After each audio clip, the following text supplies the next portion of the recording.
शहर की भाग-दौड़ और मन की शांति की तलाश, ये एक ऐसी कश्मकश है जो अक्सर हम सब महसूस करते हैं। और यही भावना W.B. येट्स के एक बहुत ही खूबसूरत कविता the lake isle of Innisfree के आप कह सकते हैं दिल में बसी है।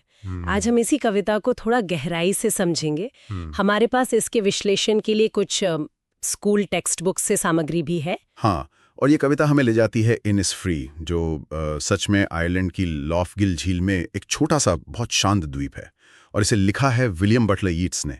महान आयरिश कवि, नाटककार भी थे वो, और उन्हें साहित्य का नोबेल पुरस्कार भी मिला था। उनकी कविताओं में अक्सर आयरिश लोक कथाएं और प्रकृति का गहरा असर दिखता है ना? बिल्कुल। कविता की शुरुआत ही एक तीव्र इच्छा से होती है।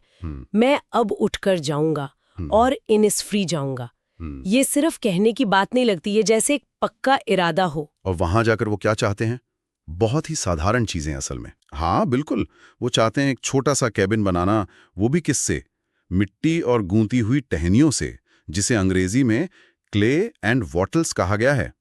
वैटल्स मतलब वो बुनी हुई टहनियां होती है ना, जो पुराने जमाने में दीवार या बाड़ बनाने के काम आती थीं। ये दिखाता है कि वो कितना सरल, कितना प्रकृति के करीब का जीवन चाहते हैं। सही कहा। और सिर्फ रहने की जगह ही नहीं, बल्कि एक तरह की आत्मनिर्भरता भी। सेम की 9 क्यारियां और मधुमक्खियों के लिए एक छत्ता, ताकि वो अकेले रह सकें उस जगह पर जहां मधुमक्खियों की गूंज हो। कवि ने उसे बी लाउड ग्लेड कहा है। ग्लेड मतलब जंगल के बीच कोई खुली शांत सी जगह। ये कल्पना ही कितनी सुकून देने वाली है। बिल्कुल बिल्कुल। और ये पूरी तस्वीर है ना, ये शहर की जो उथल पुथल है, जो शोर शराबा है, उसके बिल्कुल उलट है।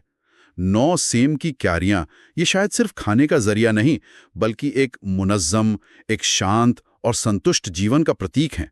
और वो मधुमक्खियों की गुंजन, वो प्रकृति की अपनी धीमी आवाज है, जो शहर के शोर से कितनी अलग है। फिर कवि बताते हैं कि वहां उन्हें शांति कैसे मिलेगी। और ये कोई ऐसी चीज नहीं है जो झट से मिल जाए, ये धीरे धीरे उतरती हुई महसूस होती है। सुबह के घूंघट से गिरते हुए जहां झिंगुर गाते हैं, कितना सुंदर बिंब है। ऐसा लगता है जैसे शांति हवा में ही बुनी हुई हो। हाँ, और ये शांति सिर्फ सुबह नहीं, ये पूरे दिन के अलग अलग पैरों में महसूस होती है। जैसे आधी रात में टिमटिमाहट, ग्लिमर कहा है उन्होंने, शायद तारे हों या जुगनू। फिर दोपहर में खास बैंगनी चमक, पर्पल ग्लो, ये शायद वहाँ के जंगली फूलों का रंग हो या रोशनी का कोई खेल हो। और शाम तो लिनेट पक्षी के पंखों की फड़फड़ाहट से भरी हुई। मतलब कवि ने रंगों, आवाज़ों और समय के हर पल का इस्तेमाल करके शांति का एक पूरा, जैसे एक छोटा सा संसार ही रच दिया वहाँ। कितनी सजीव कल्पना है। ये सब पढ़ते हुए ऐसा लगता है जैसे हम भी वहीं पहुंच गए हों। लेकिन फिर कवि हमें खींचकर वापस ले आते हैं उस जगह पर जहां वो असल में खड़े हैं। हाँ बिल्कुल। वो कहते हैं कि ये सब वो तब महसूस करते हैं जब वो सड़क पर या भूरी पगडंडियों पर खड़े होते हैं। अंग्रेजी में ऑन द रोडवे और ऑन द पेवमेंट्स ग्रे। ये पगडंडियां ग्रे, ये भूरी सड़कें, ये शहर की बेरंग कठोर सच्चाई का प्रतीक हैं। इनिसफ्री की वो रंगीन जिंदा दुनिया के बिल्कुल उलट। और उसी शहरी माहौल में, उसी शोर और कठोरता के बीच उन्हें एक आवाज सुनाई देती है। झील के पानी की आवाज जो किनारे से टकरा रहा है, बहुत धीमी आवाज में, लैपिंग विथ लो साउंड्स। और ये आवाज उन्हें कहाँ सुनाई देती है? ये दिलचस्प है। बाहरी कानों से नहीं, बल्कि दिल की गहरी कोर में, in the deep hearts core.